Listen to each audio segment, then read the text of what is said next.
Okay, magandang hapon po sa inyong lahat. Welcome po sa ating Bible class. Ngayon pong Lord's Day na ito. First Lord's Day po ng buwan ng February. Again, nagpapasalamat tayo sa Panginoon for another opportunity to continue our series dito po sa ating Bible class. Magsimula po muna tayo sa pamamagitan ng panalangin. Aming Ama, kami po yung nagpapasalamat sa iyo sa aming pong panahon na ito ng pag-aaral bilang isang iglesia. Samahan niyo po kami, turuan niyo po kami, ang banal na Espiritu po nawa ang gumabay sa amin patungo sa buong katotohanan. Palaguin niyo po ang aming iglesia, patibayin niyo po kami sa aming pagkakilala sa Panginoong Jesucristo at paglago sa biyaya, pagtibay ng aming pong samahan at ng aming pag-ibig at pananampalataya. Gayon din ang aming pong pagmamahal sa inyong salita. Nawa po ang maipahayag dito ay ang mga katotohanan na galing sa inyong Biblia, hindi po ang personal na opinion ng sino man o ang mga popular na idea sa aming paligid, kundi ang purong salita mo na hindi nagkakamali ang siyang maipahayag, maituro at maging pamantayan ng lahat ng aming pong magiging practice, lalo na po sa usapin ng biblical na disiplina sa loob ng iglesia. Yung mga kapatid po namin na papunta pa lamang dito sa panahon ng aming pag-aaral, sa lugar na ito na aming pinagtitipunan, ingatan niyo po sila aming Diyos at nawa makahabol sila sa aming pag-aaral. Lahat ng ito ay hinihiling namin sa pangalan ng aming Panginoong Yesus. Amen. Tayo pong lahat ay tumayo at umawit muna tayo ng isang hymn bago po tayo magpatuloy sa ating pag-aaral.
Pwede na po tayong maupo.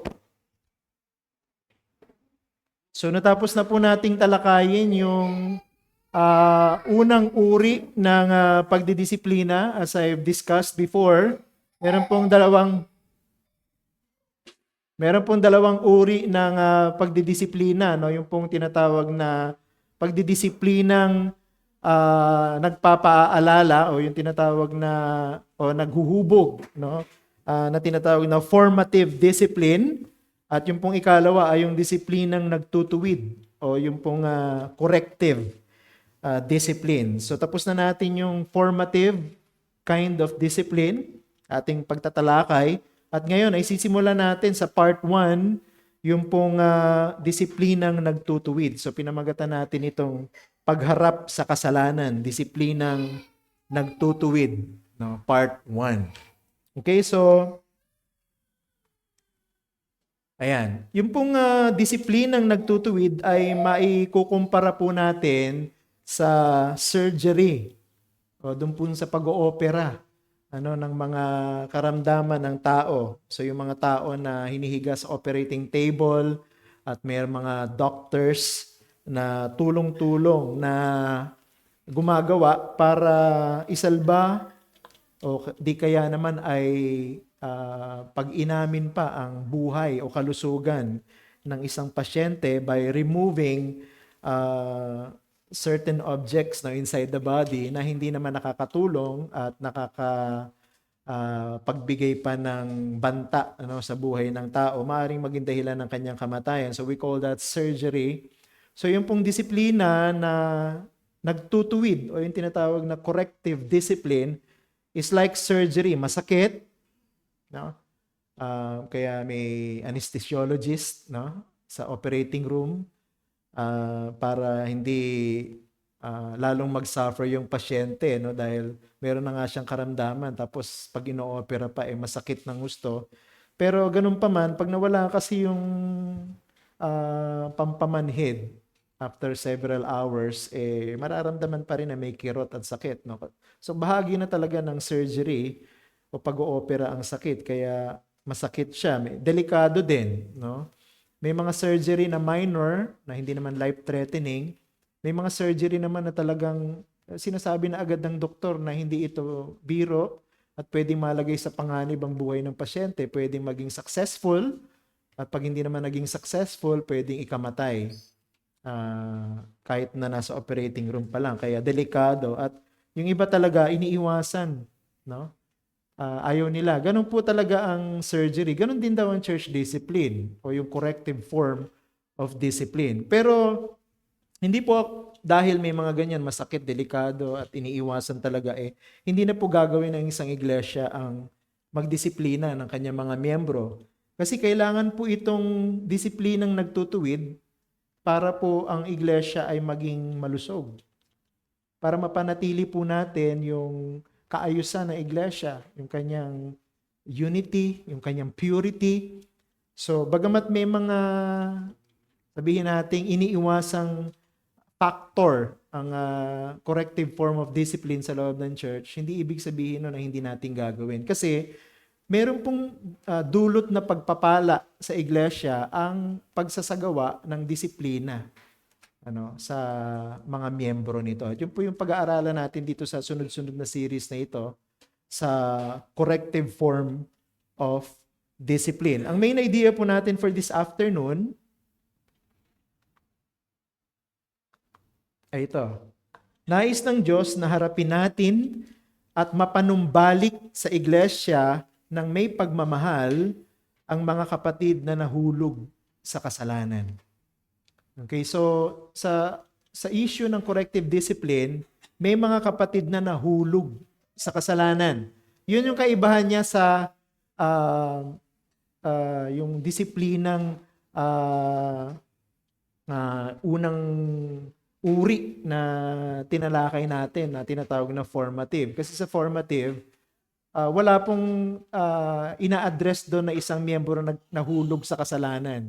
No, kasi yung pong formative discipline, ito po yung mga pangkaraniwan ng ginagawa sa loob ng iglesia. Halimbawa, fellowship, prayer meeting, worship service, preaching, Sunday school or Bible class. Yan po yung mga means of grace na ginagamit ng Panginoon para hubugin yung mga miyembro ng iglesia. So wala pong kasalanan na itinutuwid dyan.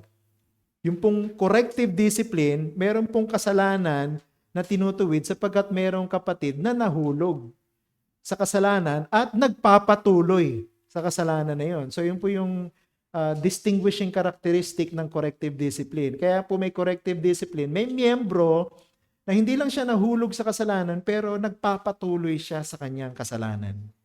So ang trabaho ng iglesia, yung pa isa, no? Pag pinag-usapan ng corrective discipline, buong church po ang involved dito, mapanumbalik sa iglesia, sa fellowship ng church, yung kapatid na yon na nahulog sa kasalanan at nagpapatuloy sa kasalanan. Bakit kailangan ipanumbalik? Kasi pangkaraniwan po sa mga miyembro ng iglesia na nagpapatuloy sa kasalanan ay hindi na dumadalo. No? Hindi mo na nakikita sa church, hindi na nagpupunta sa worship service, kasi nga nagpapatuloy sila sa kasalanan, lumalakad sila sa pagsuway sa Panginoon. No? Kaya ang bahagi, katungkulan ng iglesia ay maibalik siya sa church. Mapanumbalik siya sa church. At yun ay sa pamamagitan ng pagdidisiplinang may pagmamahal. Okay, so yun po yung pag-uusapan natin. Ang passage po natin this afternoon, isa lang, Galatians chapter 6 verses 1 to 5. Okay, Galatians 6, 1 to 5. So basahin natin itong maikling passage na ito sa Galatians, sulat ni Apostol Pablo sa mga taga-Galacia, kabanatang 6, talatang 1 hanggang 5. Okay, so babasa natin kay Ate Lynn. Gusto mong basa to si Ate Lynn eh. No? 1 to 5 po. Maikli lang naman yan.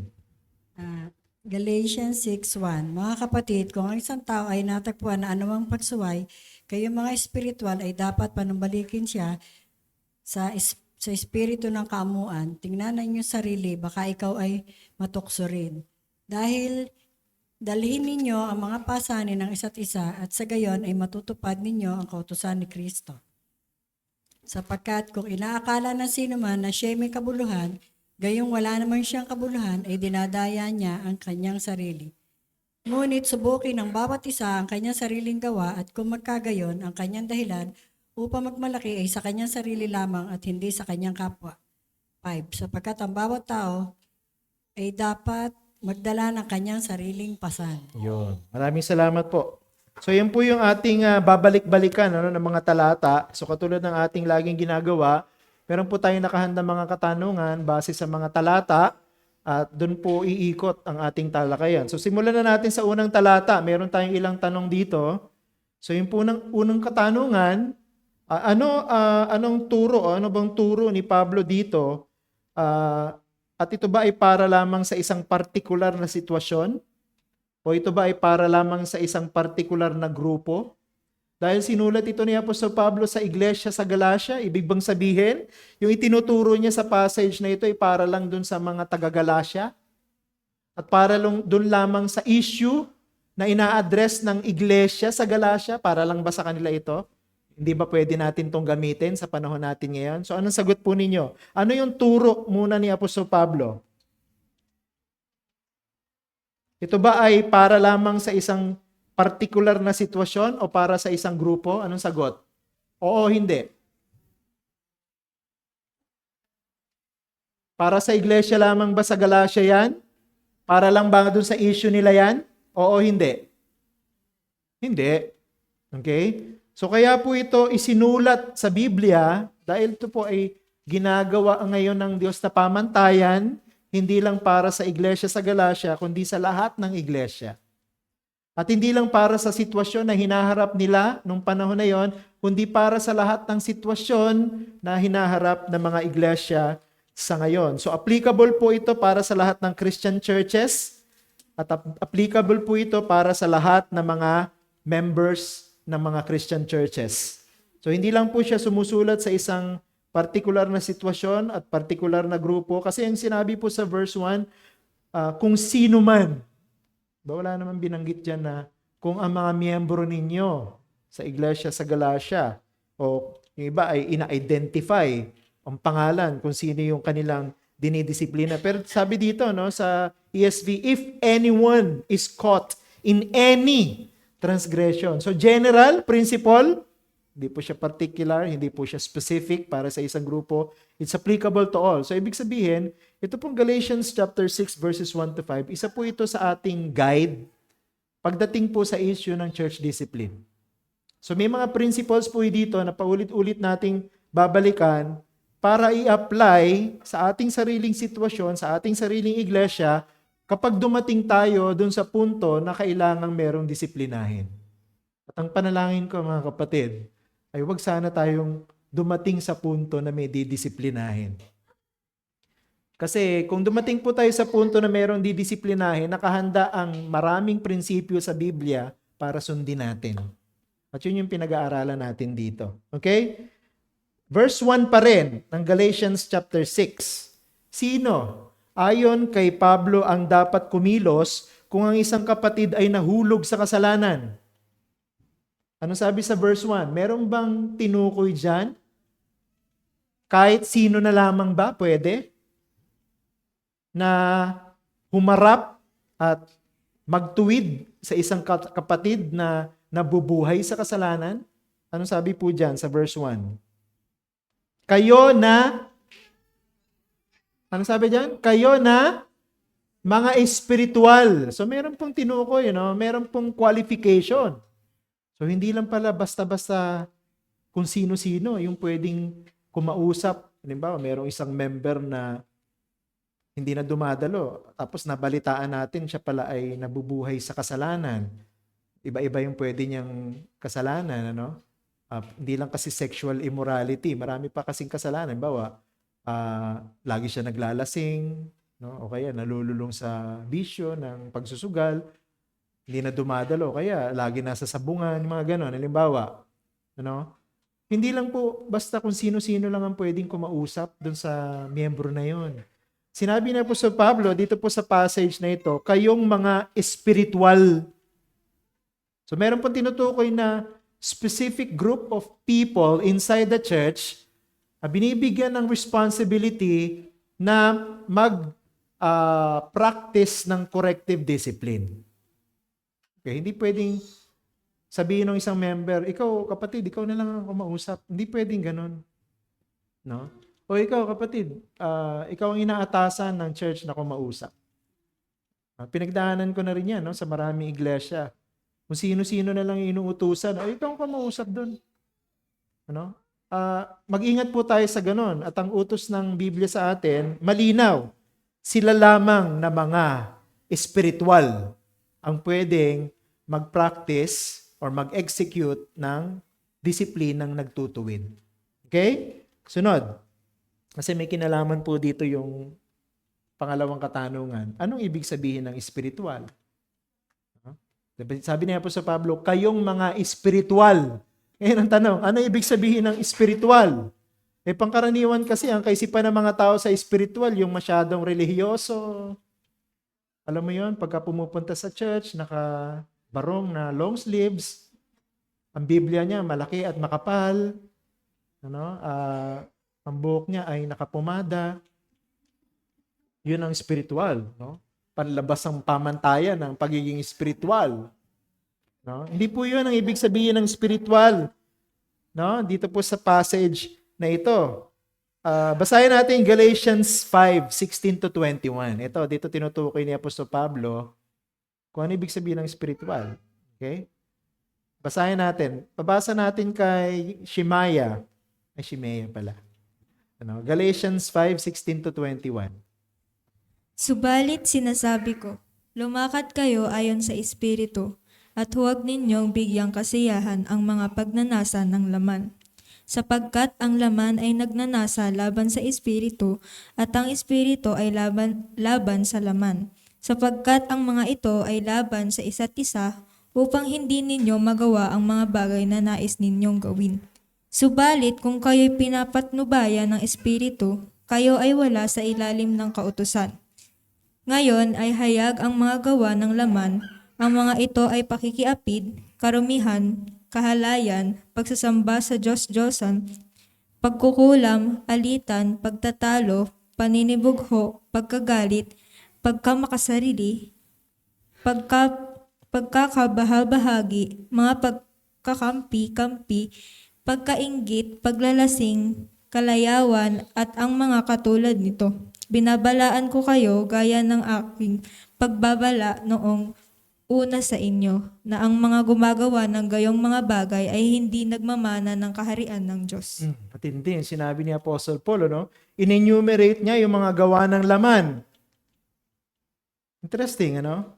Pakikiapid, karumihan, kahalayan, pagsamba sa Diyos-Diyosan, pangkukulam, alitan, pagtatalo, paninibugho, pagkagalit, pagkamakasarili, pagkakabahabahagi, mga pagkakampi-kampi, pagkainggit, paglalasing, kalayawan, at ang mga katulad nito. Pero, tingnan nyo, ang mga gumagawa nito, ang sabi ni Apostol Pablo, hindi magmamana ng kaharian ng Diyos. In other words, ito pong mga tao na merong ganitong paraan ng pamumuhay, hindi Christian. No? Kaya dito po sa passage na ito, kung mapapansin ninyo, pinakita ni Apostol Pablo yung dalawang uri ng tao. Yung isa, sabi sa verse 16, lumalakad ayon sa Espiritu. At doon naman simula sa verse 19, yung mga hayag ang gawa ng laman. So yun po yung dalawang uri ng tao. Silang lumalakad sa Espiritu at silang hindi lumalakad sa Espiritu, o yung lumalakad ayon sa pita ng laman. So dito po makikita natin, yung tanong nga, sino yung spiritual? Definitely, hindi sila yung mga hindi mananampalataya. Ano? Kasi ang determining factor dun sa term na spiritual, Holy Spirit. So two possible interpretations. Number one, pwede yung tinutukoy na spiritual, silang mga totoong Christian. Silang mga totoong spiritually mature. No? Yung mga malalim ang pananampalataya, matibay ang relasyon sa Panginoong Jesucristo. Or, second possible interpretation, those of you who are walking more in step with the Spirit, yun yung sabi sa Galatians 5. Yung mga tao o yung mga mananampalataya na lumalakad ayon sa Espiritu. Alam naman natin yung mga taong lumalakad ayon sa Espiritu, nasa kanila yung bunga ng Espiritu. Diba? Anong bunga ng Espiritu? Pag-ibig, kapayapaan, so on and so forth. So pwedeng yun ang possible interpretation. And I believe, itong dalawang possible interpretations na ito konektado sa isa't isa. Definitely, yung mga taong consistent sa paglakad sa Espiritu, sila yung mga taong nagmamature spiritually. At sila yung tinutukoy niya po sa Pablong spiritual. So, hindi po kahit sino na lamang. So, dapat pumasa dun sa qualification ng Biblia, particularly Galatians chapter 6 verse 1, silang mga spiritual. Silang makikita mong mature sa pananampalataya, at sila na mga consistent sa paglakad ayon sa kalooban ng banal na Espiritu. Sila lamang po yung mga taong pwedeng mag-engage sa tinatawag na corrective discipline. No? Hindi po kahit sino na lang maitulak o kahit sino na lang available. So kailangan tiyakin natin na yung tao na yon, nakakausap doon sa kapatid na lumalakad sa kasalanan, ay lumalakad ayon sa Espiritu. No? At siya spiritually mature. And then next, balik tayo sa Galatians chapter 6 verse 1. Ano ang katungkulan na ibinigay ni Pablo sa mga espiritual? Ano ang katungkulan na binigay ni Apostol Pablo sa mga espiritual? Balikan natin yung Galatians chapter 6 verse 1. No? Anong sabi ni Apostle Paul sa kanyang instruction? Mga kapatid, kung ang isang tao ay natagpuan sa anumang pagsuway, kayong mga espiritual ay dapat, nandun yung responsibility, dapat panumbalikin siya sa espiritu ng kaamuan, tingnan ng inyong sarili, baka ikaw ay matukso rin. So there is only one clear objective. And what is that? To restore the sinning Christian in the spirit of gentleness. So kung meron pong isang nahulog sa kasalanan, lumalakad sa kasalanan, ang ating pong layunin ay maibalik siya sa iglesia. Kasi katulad nga ng sinabi ko, pangkaraniwan yung mga taong lumalakad sa kasalanan, lumalayo sa iglesia nawawala sa church, di umaattend sa mga gawain. Kasi malino na indication na yon na sila'y lumalakad ng sumusuway sila sa kalooban ng Panginoon. Hindi sila lumalakad sa Espiritu ng Diyos. Lumalakad sila ayon sa pitaan ng laman. Pero meron pa mga extreme cases, katulad dun sa example na pinag-aralan natin before, no, sa 1 Corinthians 5, lumalakad sa kasalanan ng immoralidad kasi meron siyang incestuous relationship, pero nandun pa rin siya sa church. Kaya sabi ni Apostol Pablo, bakit nasa church pa rin yan? Dapat tanggalin nyo na sa church yan. No? Meron pong gano'ng extreme case. Lumalakad sa kasalanan, pero nandun pa rin sa church. No? Tawag natin siguro dyan sa balbal na pananalita, kay kapal ng mukha. No? Kasi lumalakad siya sa kasalanan, pero nandun pa rin siya sa church. Siguro iniisip niya, hanggat nandito ako sa church, hindi nila mapapansin na lumalakad ako sa kasalanan. No? Pero matutuklasan natin sa ating mga pag-aaral na hindi maaaring mangyari yan sapagkat ang Diyos mismo ang maghahayag ng iyong kasalanan. Wala pong kasalanang na itatago. At hindi po papayagan ng Diyos na ang isang kasalanan ay maitago sa iglesia dahil ang apektado po doon yung karangalan ng Panginoon. No? Yung karangalan ng kanyang pangalan. At hindi papayag ang Panginoon na madungisan ang pangalan niya. Usually, God exposes sin.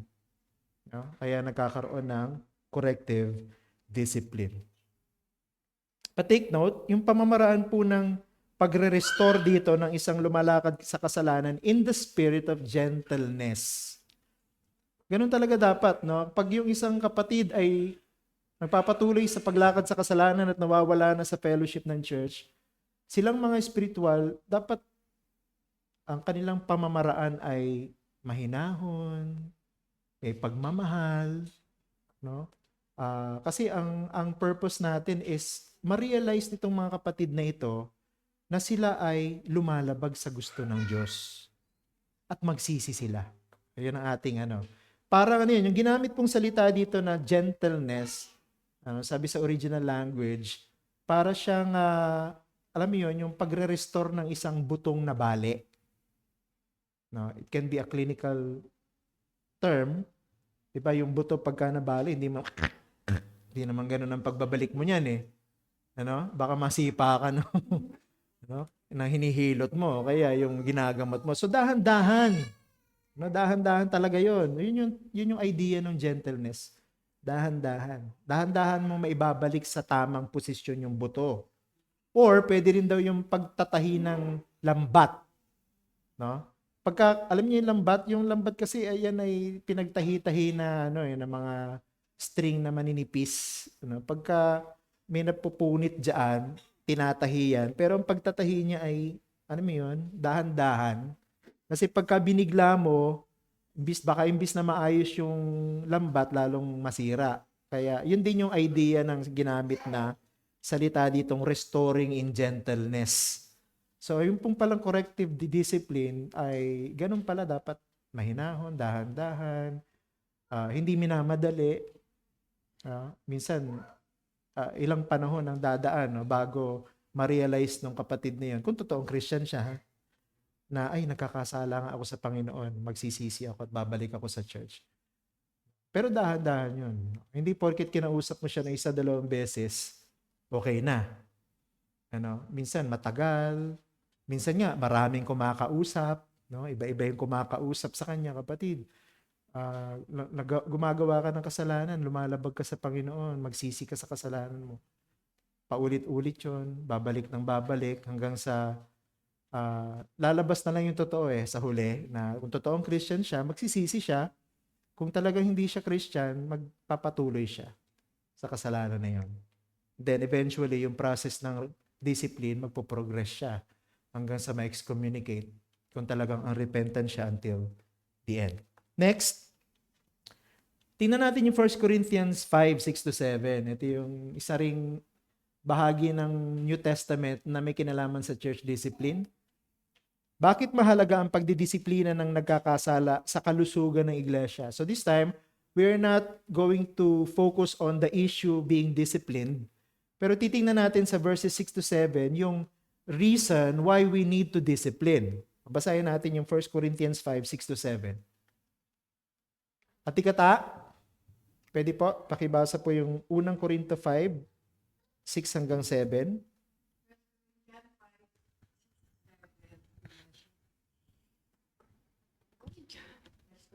First Corinthians, po.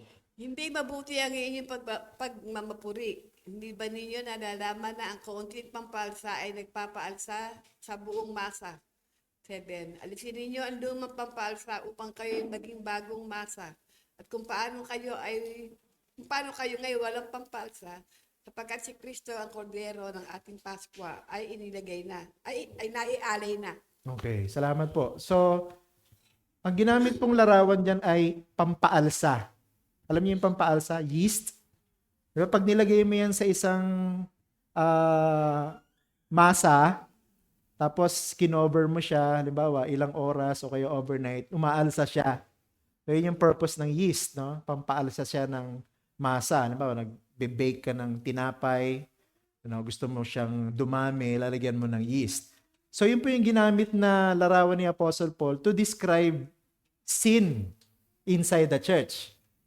So, yung iglesia yung masa, yung kasalanan yung pampaalsa.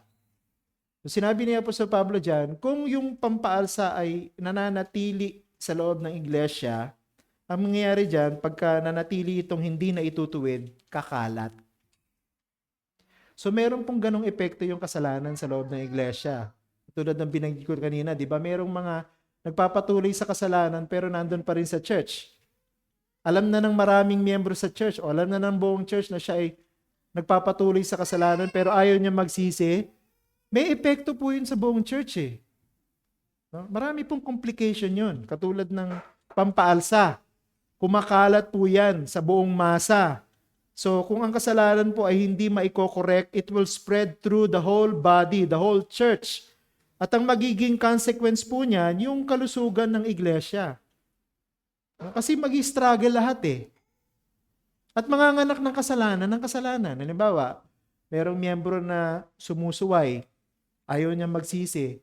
Siyempre, anong magiging epekto niya? Manganganak din ng kasalanan yun. Pwede nga magiging epekto nun sa ibang miyembro, magagalit sila.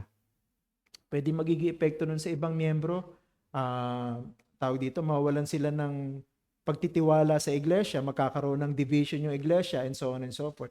So yung kasalanan na hindi na itutuwid, manganganak ng maraming kasalanan. At kung yan ay hindi tinutuwid ng iglesia, yung buong iglesia ang maapektuhan. Kalusugan ng buong iglesia. Kaya sabi na po sa Pablo sa verse 7, alisin nyo yung pampaalsa na yan. Alisin nyo. Kahit mo yung term na ginamit, talagang remove eh. Huh?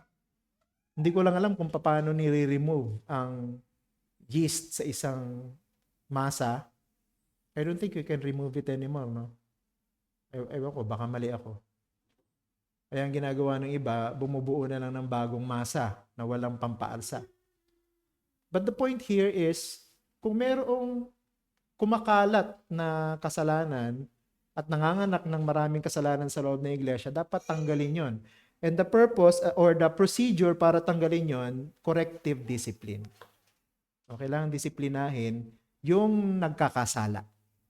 Kailangan ituwid. No? Kailangan maipanumbalik siya sa daan ng katuwiran at kapayapaan. Okay? So, meron agad dapat gawing aksyon ng church. Hindi po dapat patagalin. Ano? Yung pananatili ng kasalanan na yun. So, kapag umabot na sa kaalaman ng sino mang miyembro ng iglesia yon, pansinin nyo, ang description ni Apostle Paul dun sa 1 Corinthians 5:6-7, masa, isang buo lang yun, hindi naman po pira-piraso yung masa, isang buo lang siya. So, pwedeng, basta pagka merong isang miyembro na gumagawa ng kasalanan at lumalakad sa pagsuway, ang bawat miyembro ng iglesia meron siyang karapatan na i-correct yung kapatid na yun. Bakit? Kasi bahagi siya ng iisang katawan ni Kristo eh. Kumbaga, ang pagkakasala ng isang kapatid at ang kanyang paglakad sa pagsuway ay kasalanan niya sa buong iglesia yon. Nakukuha niyo pa yung gusto kong sabihin? Hindi po halimbawa nag-away si member A, si member B, sila lang involved. Hindi. Pagka nag-aaway si member A at saka si member B, nagkakaroon sila ng masamang epekto sa lahat ng miyembro ng iglesia. Kasi konektado tayo sa isa't isa eh. Kaya nga ang description, body of Christ eh. katawan ni Kristo. Kaya hindi pwedeng ipagsawalang bahala pagka merong kasalanan sa iglesia, kasi pagka pinabayaan mo yan, talagang ang iglesia ang masisira. Okay? Katulad ng sinasabi dyan sa image ng pampaalsa. Okay, balik tayo sa Galatians chapter 6 verse 1. Sa anong espiritu dapat ginagawa ang pagdidisiplina ng isang nagkakasala at bakit mahalaga ito? Anong sabi sa verse 1 ng Galatians chapter 6? Anong espiritu ang tinutukoy diyan? Ibig sabihin, anong attitude? No? Anong approach ang dapat na ginagawa natin kung tayo ay magtutuwid ng isang kapatid na nagkakasala? Spirit of gentleness. Spirito ng kaamuan. Okay? So, hindi po madali yan. No? Anong ibig sabihin ng spirito ng kaamuan? Pag sinabing spirito ng kaamuan, ito yung kontrolado mo yung sarili mo. No, hindi ka basta-bastang nabubugnot dahil nagagalit ka.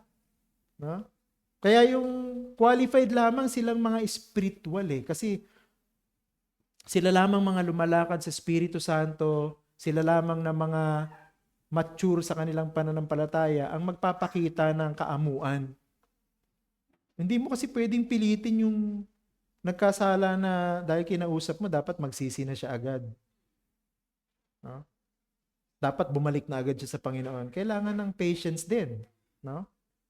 Pero impatience, hindi ibig sabihin na habang panahon yon. No? Patience, ibig sabihin, hindi siya biglaan, kundi pagtsatsagaan mo talaga siya. Katulad ng pagbabalik ng baling buto. No, minsan yung paghihilot sa kanya, hindi naman isang session lang. Minsan ibabalik mo siya ulit. Konting adjustment lang. Tapos lalagyan ng benda. Tapos babalik mo siya ulit para i-correct ulit. No? Hanggang sa malagay siya sa tamang pwesto saka siya sesementohin. No? Iba naman, binibigla. Ano? Pero dito, ang image, hindi mo siya bibiglain. No? Meron siyang spirito ng kaamuan. Bakit mahalaga yon? Na may kaamuan ang pagdidisiplina. Kasi kung wala tayong kaamuan, pwede tayong maging mayabang. Kasi ang kaamuan ay kabaligtaran ng kayabangan. Di ba yung mga mayayabang, sila yung mga self-righteous. Ako yung magaling, no? Ako yung nagtutuwid, ako yung maayos ang buhay. Sabi ni Apostle Paul, hindi sila qualified, no? Ang qualified ay sila na mga humble, no? Sila na mga gentle, sila na mga meek, no? Sila na mga matyaga, no? Sila na mga mahinahon, no? Iyan yung mga pwede, no? Kasi yung mga kino-correct natin sa kanilang mga kasalanan, irritable yan no? Kasi ayaw talaga ng mga taong kino-correct. Kahit naman tayo minsan, di ba? Aminin natin, may mga pagkakataon na pagka kino-correct tayo, nagagalit tayo Di ba? Irritable tayo. Minsan, hindi maganda yung response natin kasi kino-correct yung mali natin. Diba? Sinabihan ka, huwag ka masyadong buknutin kasi hindi naman dapat ganyan ang response natin sa na-offend na agad tayo. Yun ang naturalesa ng mga tao. Christian ka man o hindi. Talaga ayaw natin kino-correct. Pero kung magko-correct, malakas ang loob natin, no? Na mag-correct, malakas ang loob nating magsalita. Pero pag tayo na yung kino-correct, parang masakit Parang ayoko na-offend ka. Nagagalit ka, hindi ka na-attend ulit sa church kasi nakikita ko yung tao na yun na nagko-correct sa akin. Pero ayaw talaga ng tao na nagko-correct. Kaya ang isang spiritual na mananampalataya na inaatasan ni Apostol Pablo na mag-correct sa isang kapatid na nagkakasala, dapat handa siya na pigilan ang namang pwedeng conflict na mabuo doon sa usapan.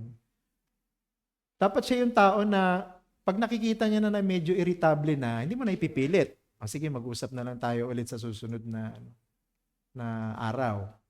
Kaya next week. Kasi yung iba, gusto matapos na agad no? Yung pag-uusap para may ma-report siya dun sa church na kinausap niya. Pero sabi niya po sa Pablo, hindi. Dapat ay hanggat maaari, iiwasan natin mag-develop into a more serious conflict yung pagdidisiplina natin sa isang kapatid. Kasi meron talaga na pag kinausap mo, mangangatwiran talaga. No? At minsan talaga pagka ganun yung kausap mo, nangangatwiran pa, malino naman na kasalanan, at inamin niya naman na talagang lumalabag siya sa Biblia, ipipilit pa rin niya yung kanyang sarili. No? Hindi eh. Ganito kasi. No? Pagtatanggol yung sarili, kung hindi ka lumalakad sa espiritu, hindi ka spiritual, mag-iinit yung ulo mo. No? Magagalit ka. No? Ayun ang iiwasan. No? Pagka meron po tayong dinidisiplina, hanggat maaari, hindi dapat mag-develop into further conflict. Dapat i-diffuse nga yun. Dapat maiwasan yun o kaya hindi umabot sa ganun. Kung medyo parang irritable na yung kapatid na itinutuwid, tigilan mo na. O sige, next time na lang ulit tayo mag-usap. Ano? Babalik ka na lang ako sa iyo, babalik ka na lang kita. Kesa ipilit mo na hulin nyo na palang pag-uusap yon. Kesa yung iiwasan mo, babalik na lang ako, tatanggapin ka niya ulit, no? Pag bumalik ka sa susunod na panahon. Next, Galatians 6 verse 1 pa rin. Anong babala ang binigay ni Pablo? Anong tukso ang dulot nito? Sabi din sa verse 1, sila na mga espiritual, ang katungkulan nila ay maipanumbalik yung kapatid na nagkakasala na sa espiritu ng kaamuan. Pero magbantay sila ng kanilang mga sarili kasi baka sila rin ay matukso. Yun ang sinabing babala ni Apostol Pablo.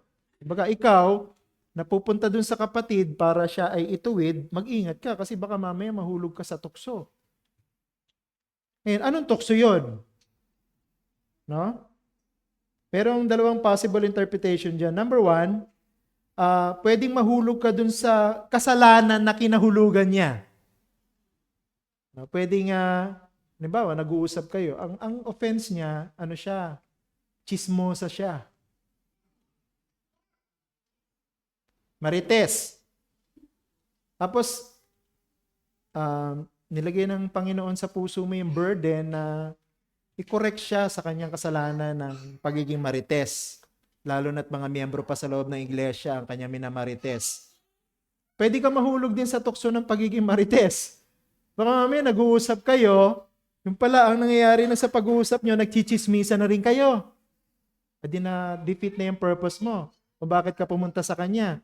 Kino-correct mo nga siya, pero sa huli, ikaw pa yung nadala niya sa pagiging marites. Pwedeng yon ang interpretation na baka mahulog ka sa tukso. Or, pwede rin naman mahulog ka sa tukso ng pride at saka ng self-righteousness. Kasi pwedeng pagka nagko-correct ang isang kapatid ng nagkakasala, maaring sabihin, mahulog siya sa tukso na, at okay pala ako. Alam mo yun? Good pala ako sa Panginoon kasi hindi ako katulad niya. Anong naalala niyo sa New Testament yung gano'n na, ay ako maayos ako pero ito hindi maayos to. Masamang tao to. Ano yun? Ano yung naalala niyong eksena doon? Sino yung ganong klase ng tao na ako yung matuwid? Ako yung gumagawa ng nakakalugod sa Panginoon. At siya, makasalanan siya. Pariseo, di ba? Alala niyo yun, yung kinukwento ng Panginoong Hesus na merong dalawang tao pumasok sa templo. Yung isa ay pariseo, yung isa ay maniningil ng buwis. Ang lahat ng sinabi ng pariseo, mabuti siya eh. At lahat ng sinabi niya dun sa maniningil ng buwis, masama siya eh. Yun yung pwedeng kahulugan din ng kasalanan dito. Dahil ikaw yung nagtutuwid, mabuti pala ako, mabait pala ako, masunurin pala ako. Ayun pala, hindi mo alam, nagiging pariseo ka na. Nagmamataas ka na ng sarili mo. No? Yun ang pinakadelikadong tukso sa mga nagtutuwid ng kapatid. No? Ang purpose na nagtutuwid, yung kapatid ay maibalik. No? Hindi pilitin, kundi kusang loob siyang magsisi, kusang loob niyang aminin yung kasalanan niya, at kusang loob siyang bumalik sa iglesia. Sa pamamagitan ng espiritu ng kapakumbabaan at pagmamahal. Okay? Galatians, verse 2 na tayo. Bilisan natin. Galatians chapter 6, verse 2. Ano ang dapat nating gawin para sa isa't isa? Ano ang natutupad natin kapag ginawa natin ito? Sa verse 2, ano yung iniutos ni Apostol Pablo na dapat gawin ng isa't isa? Ha? Ang sabi ng verse 2, dalhin ninyo ang mga pasanin ng isa't isa At sa gayon ay matutupad ninyo ang kautusan ni Kristo. So ano po yung dapat nating gawin sa isa't isa? Pasanin ng isa't isa. Ano ibig sabihin ng pasanin ng isa't isa? Hindi lang po tayo concern sa isang kapatid na nagkakasala. Hindi lang tayo nagpapaalala sa kapatid na nagkakasala. Dapat maintindihan din ng kapatid na yon na ito'y ginagawa mo sapagkat nasasaktan ka rin sa kanyang ginagawang kasalanan. Nalulungkot ka rin, no, sa kanyang ginagawang kasalanan. Gusto nating maramdaman ng kapatid na yon na gumagawa ng kasalanan na mahal natin siya. Na gusto natin siyang tulungan. Na gusto natin siyang alalayan para bumalik siya sa Panginoon. Kaya pag ginawa natin ito, yung pagpapasa ng ating pasanin, kumbaga, pinaparamdam nating responsable ako sa iyo, responsable ka sa akin. No? Kailangan natin ng isa't isa. Natutupad daw po natin ang utos o batas ni Kristo. Alam niyo kung ano yung utos ni Kristo na tinutukoy dyan? Yung utos ni Kristo na ibigin natin ang isa't isa katulad ng pag-ibig natin sa ating sarili. Yun lang ang pwedeng paliwanag para magawa natin na matulungan ng isang kapatid na gumagawa ng kasalanan na bumalik. Kailangan maipakita natin sa kanyang mahal natin siya. Mahal natin siya, kaya natin yung ginagawa. Hindi natin ginagawa na tinutuwid yung kasalanan niya kasi hinuhusga natin siya. Madalas kasi ganun po nararamdaman ng mga tinutuwid sa kasalanan. Hinuhusgahan mo ako Pero given na yon, may mga talagang ganung normal na pakiramdam, yung mga dinidisiplina. Kasi epekto ng kasalanan yun Yung nakikita niya lang yung sarili niya, nakikita niya lang kawawa siya, argabyado siya, hindi siya naiintindihan. No, yan ang mga, yung epekto ng kasalanan sa kanya. Kaya pagka kinakausap na siya ng mga taga-church, ang lagi niyang interpretation, ginajudge mo ko. Hindi mo ako naiintindihan. No? Pero ang totoo, kung meron mang nakakaintindi ng kanyang kasalanan, yung mga kasama nila sa church, bakit sila kasi yung nasasaktan din sa kanyang kasalanan? Mahal nila kasi itong kapatid na ito. Ayaw nilang siya tuluyang lumayo sa iglesia, tuluyang lumayo sa Panginoon. Kaya nagpupursige sila, nagtsatsaga sila, na balik-balikan siya sa kanyang bahay, paalalahanan siya, kapatid. Magsisi ka na kasi yung ginagawa mo ay kasalanan sa Panginoon. Hindi po pag-uusga yun. Pagmamahal yun. Kasi tinutupad lang natin yung utos ng Panginoong Jesucristo na ibigin ng isa't isa. At yung pagdidisiplina ay paraan ng pagpapakita natin na mahal natin siya. Kasi kung hindi natin mahal yun, pababayaan na natin, di ba? Bahala ka sa buhay mo. No? Ganun yung ginagawa ng iba na pagdidisiplina. Nasa na ito si kapatid na ito para hindi na umatin. Nagsusugal. Pinuntahan na namin, ayaw naman magsisi. Ganun ba? Bahala siya sa buhay niya. Tapos ang usapan. No? Ganun kadali. Pero mali po yun. No? Ang talagang paraan, pagtsatsagaan mo, ipananalangin mo araw at gabi, iiyakan mo sa Panginoon, iiyakan mo siya, na para makita niya na gusto natin bumalik siya sa Panginoon kasi mahal natin siya. Okay. Verse 4. Galatians 6 verse 4. Ano ang dapat nating tiyakin sa ating sarili? Ano ang bunga nito sa atin? Ano daw yung kailangan natin tiyakin? Ano ba sabi sa verse 4? Ngunit subukin ng bawat isa ang kanyang sariling gawa. At kung magkagayon ang kanyang dahilan upang magmalaki ay sa kanyang sarili lamang at hindi sa kanyang kapwa. So ano daw po yung dapat natin na tiyakin? Subukin ang ating sariling gawa. Ibig sabihin, i-test mo muna yung sarili mo bago ka pumunta dun sa kapatid. Baka mamaya, gustong-gusto mo siyang ituwid. Yung pala, ikaw lumalakad din sa kasalanan. Kaya lang ang pagkakaiba ng kasalanan mo at kasalanan niya, yung kasalanan niya naihayag na. Yung kasalanan mo, sikreto pa. Kuha niyo po? Kaya hindi ka itinutuwid kasi hindi pa nila alam na gumagawa ka ng kasalanan. Pero, iahayag din ng Panginoon yan kung hindi ka magsisisi. At ikaw din ang itutuwid sa bandang huli. So, yun yung sinasabi niya po sa Pablo, subukin mo muna yung sarili mo, baka mamaya pinagsasabihan mo yung kapatid, pero ikaw din naman lumalakad sa kasalanan. So disqualified ka na dapat, di ba, na mag-correct. Bakit? Kasi di ba sabi ng Panginoon, bago mo tanggalin yung malaking troso sa mata ng kapatid mo, tanggalin mo muna yung maliit na puwing sa mata mo. Di ba? Ibig sabihin, correct mo muna yung sarili mo. Discipline mo muna yung sarili mo bago ka mag-discipline ng iba. Yun yung sinasabi dyan. Bantayan. Anong bunga niyan? So kung ginagawa daw natin ito, yung confidence natin, mawawala sa sarili natin, yung confidence natin, mapupunta sa Panginoon. No? Kasi ang magiging motibo mo, kaya ako ginagawa ito kasi alam ko na hindi ako lumalakad sa kasalanan. Alam ko na ako'y nagmamahal sa Panginoon. Alam ko na ako'y tapat sa kanyang salita. Kaya gusto ko siyang tulungan na magsisi at lumakad din sa pagsunod sa Panginoon. Yun ang epekto nun. Yung confidence mo wala sa sarili mo. Kaya nagiging mayabang o pariseo yung isang nagtutuwid kasi yung kanyang confidence sa sarili niya. Kaya ako ginagawa to, magaling ako, wala akong kasalanan, mabuti akong membro, so on and so forth. Pero kung tinitiyak natin yung ating sariling mga gawa, magiging humble tayo. And then, magagawa natin na tulungan yung kapwa natin talaga makita niya yung kanyang kasalanan.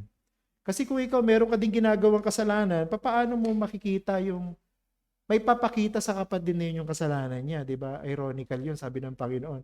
Pinipilit mong tanggalin yung malaking troso sa yung maliit na puwing sa mata ng kapatid mo, yung nakaharang naman sa iyo, malaking troso.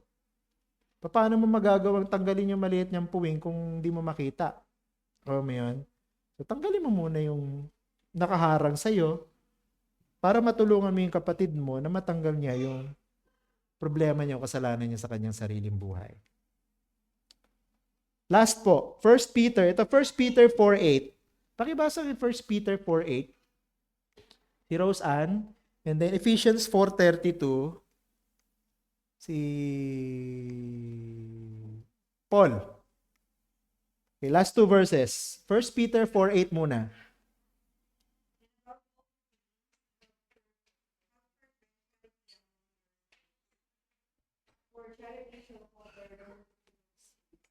Yes, ano yan? King James Version. Ang lalim yan. For charity covers a multitude. Yung charity po doon, love. Love covers a multitude of sin. Ephesians 4:32.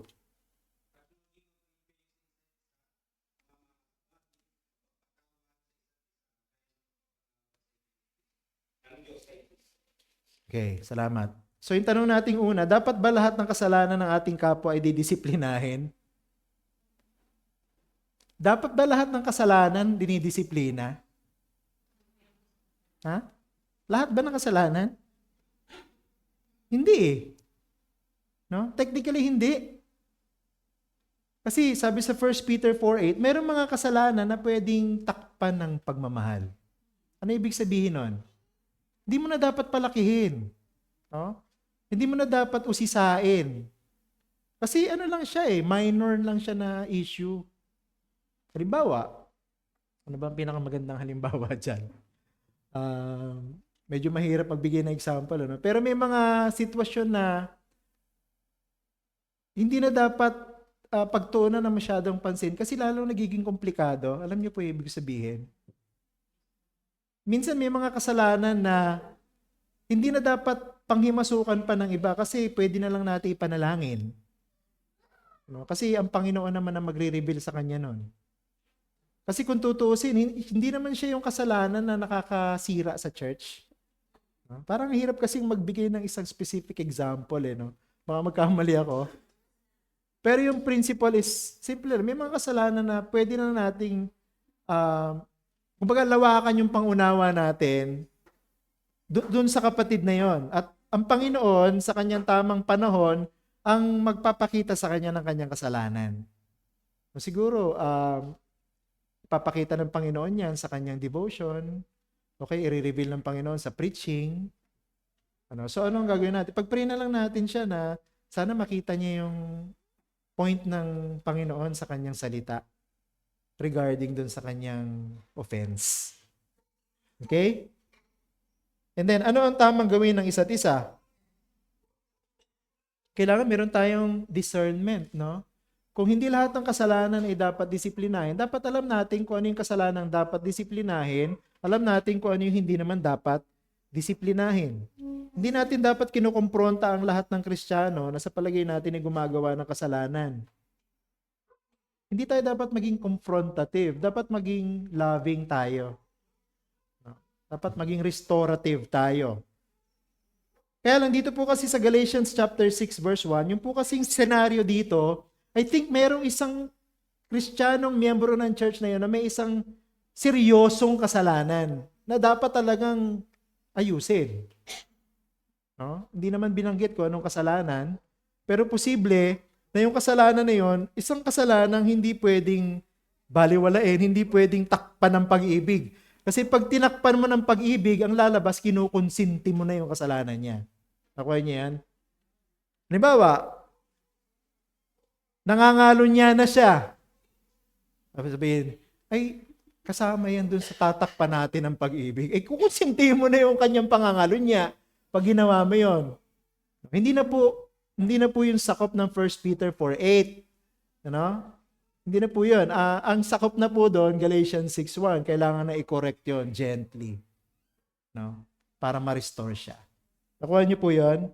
Yun po yung sinasabi ni Apostle Paul dyan sa Galatians 6:1. Kaya may mga kasalanan na tatakpan natin ng pag-ibig. No? Hindi naman kasi siya divisive, hindi naman siya destructive sa church. Kumbaga, baka minsan naturalesa na lang niya yung tao. Halimbawa, ugali niya na lang talaga yun. No? Halimbawa, yung mga tao na talagang masimangot. Alam mo yun? Pagpasok pala ng church, masimangot na. Pero pag kinausap mo naman, mabait naman. May makilala akong ganun tao. Masimangot, akala ko masungit. Pero nung kinausap ka na, ang bait naman pala. O ikaw ba ma-offend ka pa sa gano'n na pagpasok ng kapilya, nakasimangot na agad, nakaka-offend naman tong member na to? Hindi, yun yung sinasabi sa 1 Peter 4, i-cover mo na ng love yun. Lalawakan mo na lang yung pangunawa mo. Kasi baka mamaya, may nangyari sa daan, papunta niya sa church na medyo nainis siya, kaya pagpasok niya ng building, nakasimangot siya. Alam mo yun, yung bigyan mo ng benefit of the doubt, no? Lawakan mo yung pangunawa mo. Hindi mo laging kukumprontahin, kapatid, ikaw ba may kasalanan ba ako sa iyo? Bakit mo ako sinisimangutan? Meron na agad ganung tao, yung kukumprontahin na agad. Magugulat pa nga yung tao minsan pag, hindi kapatid, wala naman ako. Pasensya ka na kasi, meron kasing nagnakaw, meron kasing nag-snatch ng ano ko, kaya ako ganit. Ganun ba? Saka mo lang maintindihan, hindi yun na-offend ka agad. Wala kami pangunawa mo. Pero kung siya, halimbawa, gumagawa ng isang hantaran at saka nakakahiyang kasalanan, hindi mo na tatakpan ng pag-ibig yun. Kukorek mo na yun. Didisiplinahin na yun. Kuha niya? Okay? Tutuloy na lang natin ito, no? Kasi kulang na po ako sa oras. Conclusion. Yan. Pakibasa, Kuya Geben. Ang kasalanan ay hindi may iwasan sa loob ng iglesia. Gayunpaman, nagbigay ang Diyos ng paraan upang maingatan ang karangalan ng kanyang pangalan. May disiplina para sa gumagawa ng kahihiyan sa loob ng iglesia at ang layunin nito ay ang mapanumbalik ang nagkakasala sa daan ng katuwiran. Yeah. I think very straightforward naman yung ating conclusion. So, ang overall objective natin is to restore yung nagkakasala at mayroon pong pamantayan na binigay ang Biblia para sa paraan na ito at para maiwasan natin ang pagkasira ng iglesia. Okay, part 1 pa lamang naman po ito, so we will continue studying this deeper sa susunod na mga lesson natin, Lord willing, sa mga susunod na Sunday. Meron po ba mga tanong? Mabigyan natin ng konting panahon para sa question and answer, yung mga may clarification, may comment, may anyone?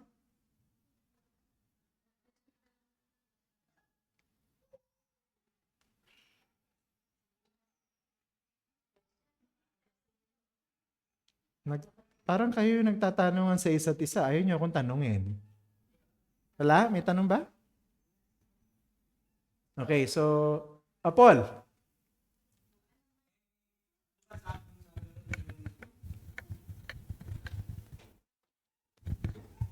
yung kakausap din sa tao ay may spiritual ng kamuan. Pag nagkaroon siya ng kasalanan. Hmm.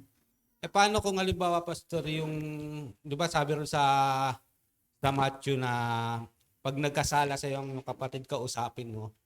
Paano kung halimbawa may na-offense ako tapos kinausap ako tapos galit. Hmm. Paano maayos yung ganung usapan? Kasi, madalas kasi yung Matthew 18 ginagamit na parang overall standard ng church discipline. Pero kung papansinin mo kasi yung context ng Matthew 18, meron siyang specific situation, meron siyang specific case. Nagsisimula ito sa isang personal offense eh. Ano? Kasi dito sa Galatians chapter 6, this is not a personal offense. No, this is an offense directed to the church. Pero naapektuhan ito yung buong church. No, kumbaga hindi ito yung isang miyembro na offend yung isang miyembro. Hindi lang ito yun eh. Mas seryoso yung Galatians 6. No? Pero I think pwede mo pa rin i-apply yung kailangan pa rin ng spirit of gentleness.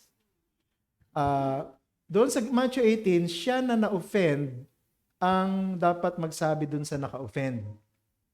I think pwede pa rin natin i-apply ito na ingatan mo yung sarili mo, bantayan mo yung sarili mo na ang magmamotivate sa iyo is love, no? Ang magmamotivate sa iyo ay gentleness. Kasi kung hindi mo gagawin 'yan, baka imbis na maayos mo yung sitwasyon niyo, baga lalo lumala. So, I think warning pa rin itong sinasabi sa Galatians 6:1, bagamat mas seryoso at church-wide yung issue dito, doon sa Matthew 18 na personal, na parang siya, personal issue ng dalawang tao. Pwede mo pa rin apply yung principle. Huwag basta-bastang susugod, huwag basta-bastang kakausap if you're not spiritually prepared, kung hindi ka spiritually mature. Diba? Kasi mag-aaway lang kayo. Pagka doon pa lang sa unang stage, hindi ninyo na, kasi kahit doon sa unang step sa Matthew 18, dapat ang goal is restoration eh. Kung hindi mo ma-reach yung goal ng restoration, ibig sabihin lalo kayo nag-away, nag-fail ka na. Hindi ka na pwedeng mag-proceed sa process mo ng discipline doon. Kasi ang purpose mo, kaya mo gusto siyang kausapin, hindi para awayin, kundi para magkasundo kayo.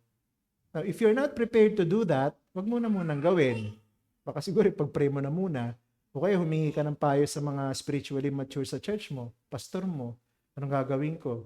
Parang pagka kinausap ko siya, magagalit ako eh. Diba yung mga ganon? Pagka ganon, wag mo na munang kausapin. Hindi ka gentle eh. No? Hindi ka humble. No? Hindi ka loving. Pagka ginawa mo yun, mag-aaway kayo.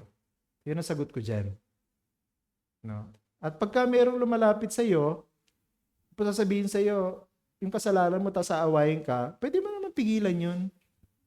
Kapatid, handa naman ako makinig sa iyo, handa ako naman aminin yung kasalanan ko. Pero sa ngayon siguro, wag muna tayo mag-usap. Kasi alam mo naman, pagka maliban na lang kung yung taong kakausapin mo talaga napakalalim ng pasensya. Kadalasan di ba sa atin, pagka ang approach sa atin, pangit, nagiging pangit na agad yung response natin. Pagka ganun, alam mo naman yung sarili mo, alam mo naman yung limitation mo, yung weakness mo, di pigilan mo na. So, kapatid, pwede bang schedule natin yung pag-uusap natin sa ganitong araw? Huwag na muna ngayon. Pag-pray muna natin, hingin natin sa Panginoon yung guidance, yung wisdom. Tapos pwede kang humingi ng payo, ako hihingi rin ako ng payo. Bago tayo mag-usap ulit. Yun ang pwede kong sabihin dyan. No? Hindi natin ipipilit yung proseso kung masisira din naman yung resulta sa huli. Kasi wala kang spirit of gentleness, hindi ka humble, hindi ka loving, hindi ka willing to admit your mistake, so on and so forth. Okay? Question pa? So dapat po, Pastor, hindi halimbawa, kung meron na-open na alam na galit yung hindi na dapat pahintulutan na kausapin yung isang tao na yun. Wag muna. Yun ang payo ko dyan. Hindi naman porket sinabi sa Matthew 18, ganun ang gawin eh. Lahat ng sitwasyon, ganun ang mangyayari. Kasi ang concept ng Panginoong Hesus dun sa Matthew 18, maayos yung na-offend, nalalapit dun sa naka-offend, 'di ba? At sasabihin yung kanyang issue. Hindi, palagi ko excluded dun yung masama ang loob mo, galit na galit ka, mainit na mainit ka. Definitely, hindi magbubunga ng kapayapaan yun. Hindi yun ang sinasabi ng Panginoon doon. I think, merong karapatan yung naka-offend na ipagpaliban. Kung sa palagay niya, hindi naman magiging maayos yung resulta ng pag-uusap. Pagpaliban lang naman, hindi naman sinabing wag mag-usap eh. Kapatid, pwede bang sa susunod na Sunday na lang tayo mag-usap ulit? Dito tayo mag-usap sa ganitong oras. Okay, sa library tayo, kung may library in church nyo. Okay, pwede ba magkita tayo sa Starbucks? Okay, magkita tayo sa isang kainan na walang masyadong tao, doon tayo mag-usap. Kumbaga, prepared na kayo both spiritually, emotionally, napag-pray nyo na. Kesa yung akto na yun na, bakit ano makasalanan ko sa'yo? Ganun lang isasagot mo yan pagka hindi ka prepared Lalo lang lalalim yung galit nyo sa isa't isa. Hindi kayo magkakayos. Pero tama yung intention. Sabi ng Panginoon, sabihin ko sa iyo yung offense mo Tama naman, Pero kung hindi prepared, wag ipilit. Kasi ang purpose natin ma-restore Pero kung hindi ma-restore, lalo lang kayo magiging magkaaway, wag na lang. Muna. Magpalibay. Okay? Question pa?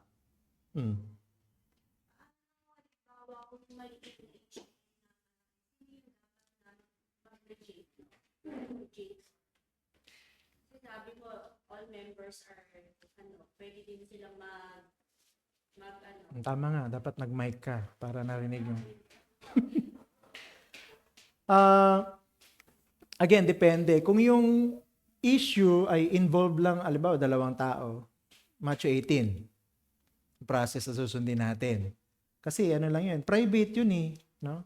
Yung issue kasi sa Matthew 18, private yun. Hindi public sin yun, private. Sabihin yung 2 tao.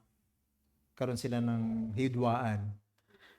Pero meron din sinasabi sa Bible, 1 Corinthians 5, Galatians 6, na pagka naging church-wide na, lumawak na yung issue, diba?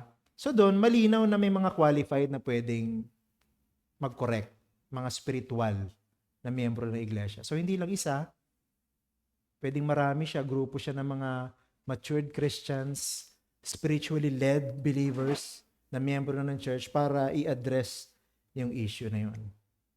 So pwedeng yung Galatians 6:1 talagang church na yung nag-a-address ng problema Kasi alam na ng buong church, apektado na yung buong church. So depende sa case. Kung yung case ay private, dapat walang makialam doon, kundi silang dalawa. Yun ang sinasabi ng Panginoon. May involve lang yung ibang tao. Kung halimbawa sa unang proseso, maayos naman yung pag-uusap, pero yung tao ayaw pa rin magsisi kahit na sinasabi, magdadala ka ng saksi, di ba? Pag-usapan natin yan. Ano yung gagawin ng mga saksi? Sila yung magpapatunay na nag-usap kayo. Hindi sila magsasalita tungkol sa issue. Witness lang sila. Hindi sila yung mga magdidiin din sa'yo sa kasalanan mo. Hindi yun yung trabaho ng witnesses doon. Kundi nandun lang sila para establish na nag-usap sila, sinabi nung na-offend yung kasalanan dito sa offender, pero yung offender, ganito naging response niya. 2 lang naman yun, nagsisi siya or ayaw niya magsisi. Yun yung establish ng witnesses. Dapat magsisi pa rin siya doon kasi yun ang objective ng step number 1. Step number 2, the same. Magsisi siya, ma-restore siya. Kung ayaw pa rin magsisi, dadalhin sa step 3. Church na. Iharap na siya sa church. Ibig sabihin, ako pagkakaintindi ko doon same process ng step 1, kakausapin pa rin ng offender yung offended, yung offender, para i-correct siya at para i-restore siya sa harap ng church. Kasi ginagawa natin mali Pagkakaintindi ko, ang ginagawa natin, pag dinala sa church, yung church ang nag-evaluate, yung church nagsasalita, yung church hanggang sa huli, excommunicated na agad ang resulta. Mali yung process na yun. Hindi natin gagawin yun. Ang pagkakaintindi ko doon, nung pinag-aaralan ko na siya, syempre kasama yung ibang mga pastor na nagbibigay din ng input nila, yung church nandoon to establish the correction ng issue na namamagitan sa dalawang tao. Kung dun sa harap ng church, nakaharap na yung church, hindi pa rin talaga inaamin nung offender yung kanyang kasalanan, ayaw niya pa rin magsisi, dun pwedeng mag-decide ang church, hindi Christian yan. Ituring yan na maniningil ng buwis. Ibig sabihin, excommunicate yan. Kasi maabot na sa church, nakaharap na yung church, ayaw pa rin niya magsisi, excommunicate siya. Pero nagsimula siya sa issue ng dalawang tao lamang. So ibang case yun. Ibang case naman yung napabayaan yung kasalanan sa loob ng church, naapektuhan yung buong church. Halimbawa, napipintasan na yung church kasi bakit member ng church yung ano na yan, yung lasenggo na yan. No? Tapos pagka nalasing, basagulero. Naghahamon ng tagaan dun sa kanto. O kaya naghahabol ng mga tao, tatagain niya. Tapos pagkalinggo nandiyan sa church, napapahiya na ang Panginoon sa ganon. Buong church na ngayon ang dapat magtitreat sa ganong klase ng kaso. So ibang ano naman din yon. Ibang approach naman din yon. So depende sa kaso. Okay. Pagka buong church ang involved. Kapatid alam na ng lahat no, na ganon yung kasalanan mo, ayaw mo pa rin magsisi. Iba naman yung one-on-one. Okay? So sa one-on-one, as much as possible, wala dapat makikialam doon, kundi silang, issue nila yun Iba naman yung issue na, halimbawa, nagko-commit ka ng adultery, alam na ng lahat ng tao sa community nyo na may asawa ka, tapos may karelasyon ka pang iba. Tapos miyembro ka ng church. Buong church na yon ang magdidisiplina doon. Palagay ko apply doon yung Galatians 6:1. So hindi lang isa, kundi maraming spiritual na mananampalataya na miyembro ng iglesia ang dapat mag-correct sa kanya.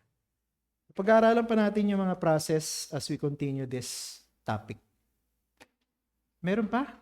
3:30 na. Ano pa? Sige, last na. Meron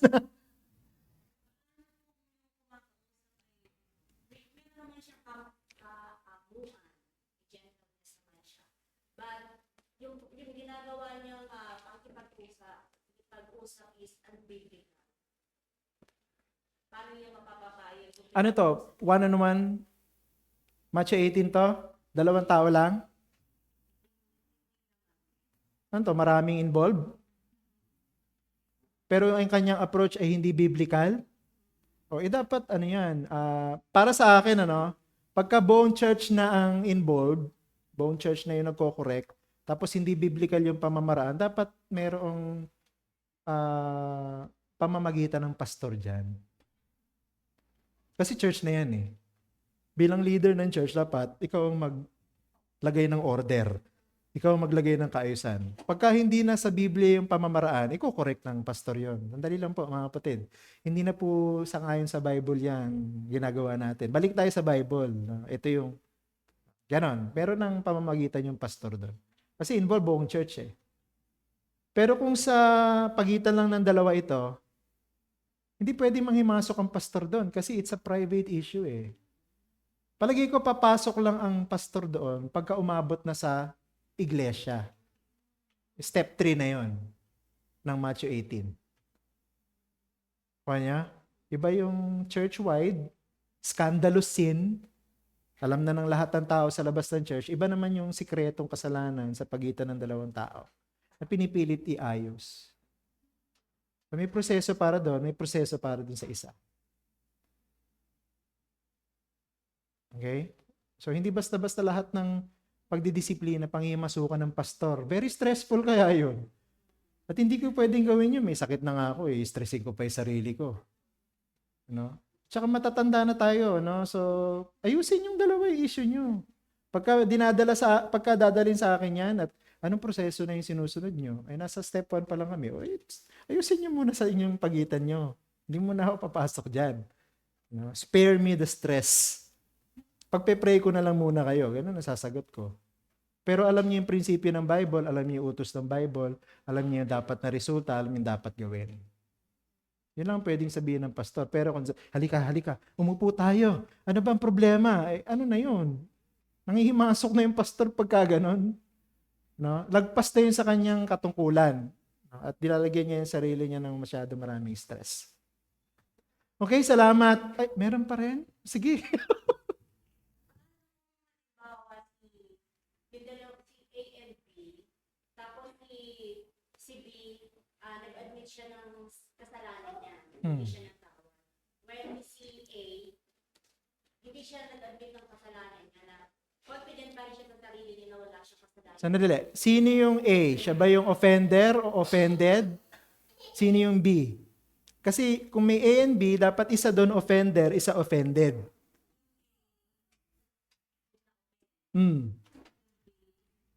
Offender.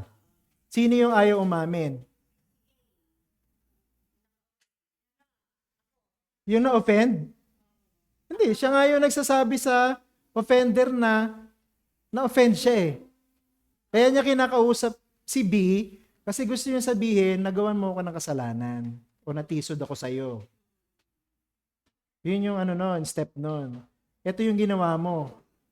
Kasi marami pang complication yung step na yan eh. Kaya kailangan ng kahinahunan at preparedness kasi dapat, halimbawa, ako yung kinausap, na-offend ako sa'yo kasi ganito yung ginawa mo, kailangan ma-clarify niyo muna. No? Number one, talaga bang kasalanan siya ayon sa Bible? O tingin mo lang kasalanan siya kasi na-offend ka? Marami pang pag-uusapan dun eh. Halimbawa, pinipilit niya lang na kasalanan yon sa Biblia, pero ang totoo hindi naman. Pero na-offend talaga siya. Halimbawa, biniro siya ni offender na isang biro na para sa kanya na-offend siya. Pero wala naman sa Biblia yon na kasalanan yon. Yung biniro lang naman. No? Kumbaga, walang mali siya, wala siguro masamang intensyon. Kaya lang nung biniro, ang dating dun sa isa na nakaka-offend. Dapat ba baliwalain ng offender yon? Wala naman sa Biblia yung sinasabi mo, kapatid. Hindi ako magpapasakop sa... Mali. Kung na-offend yung isa dahil sa nagbiro ka at pinaliwanag niya sa'yo na hindi niya gusto yon, kasi ang purpose natin ma-restore eh. Ano bang gagawin natin para ma-restore? Humingi ka ng sorry. No? Kung sa palagay mo, hindi kasalanan sa Diyos yung ginawa mo dahil wala namang masama sa biro mo na masama lang ang dating sa kanya. Pero dahil na-offend siya at hindi maganda yung epekto sa kanya yun, nagkakaroon siya ng bitterness sa'yo, mag-apologize ka, humingi ka ng tawad para maayos yung relationship. Kasi ang purpose ma-restore eh. So, dun papasok yung i-deny mo yung sarili mo para ma-win mo yung kapatid mo. Okay, pag-usapan pa natin yan. Sa mga susunod na process, kasi talagang medyo complicated tong issue ng discipline. Pero dadaanan natin yan ulit. Wala na kasi tayong time for now. Alam kong maganda yung mga discussion. Salamat sa mga tanong. Pero pwede naman nating ulitin yan sa mga susunod nating talakayan. So magpahinga muna tayo ng 5 seconds. Kasi 3:35 na, Siguro kahit mga 5 minutes. Pahinga tayong 5 minutes.